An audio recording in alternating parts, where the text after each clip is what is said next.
Jelang proses persalinan, Nagita Slavina mendadak ingin merobak kamar. Semua demi buah hati anak keduanya yang diperkirakan lahir Jumat, tanggal 26 November tahun 2021.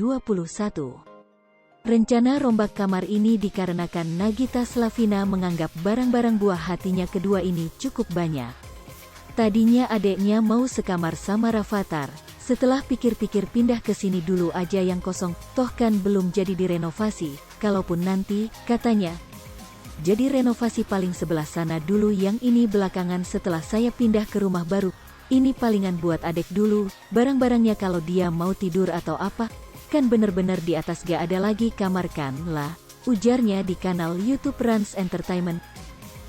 Bak kebut semalam, Nagita Slavina sudah merencanakan semua bagaimana tampilan kamar anak keduanya itu.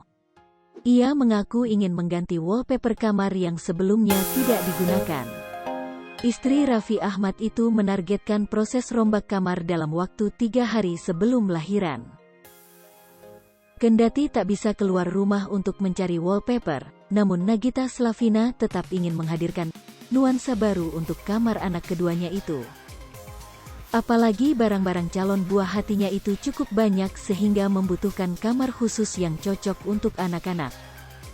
Tak hanya mempersiapkan kamar untuk calon buah hatinya dalam kebut semalam, nyatanya jelang hari kelahiran Nagita justru baru persiapan untuk packing pakaian doll yang dibutuhkan untuk lahiran. Nagita Slavina bahkan mempersiapkan sendiri meskipun kondisi sedang hamil tua. Kan enggak mau melahirkan normal, kata Nagita dikutip dari video Instagram @raffinagita1717. Nagita tidak ingin berlama-lama di rumah sakit, selain alasan pandemi COVID-19. Iya, waktu itu kan lebih ribet. Sekarang lagi pandemi, kalau lahiran normal kita enggak tahu berapa jam standby di rumah sakit Ina itu. Aku ngerasa lebih nyaman di saat sekarang ini, sehingga membutuhkan kamar khusus yang cocok untuk anak-anak. Tak hanya mempersiapkan kamar untuk calon buah hatinya dalam kebut semalam, nyatanya jelang hari kelahiran Nagita justru baru persiapan untuk packing pakaian doll yang dibutuhkan untuk lahiran. Nagita Slavina bahkan mempersiapkan sendiri meskipun kondisi sedang hamil tua. Hai pemirsa Sri Popo TV, jangan lupa komen, like, dan subscribe, serta tonton terus berita-berita terupdate lainnya ya.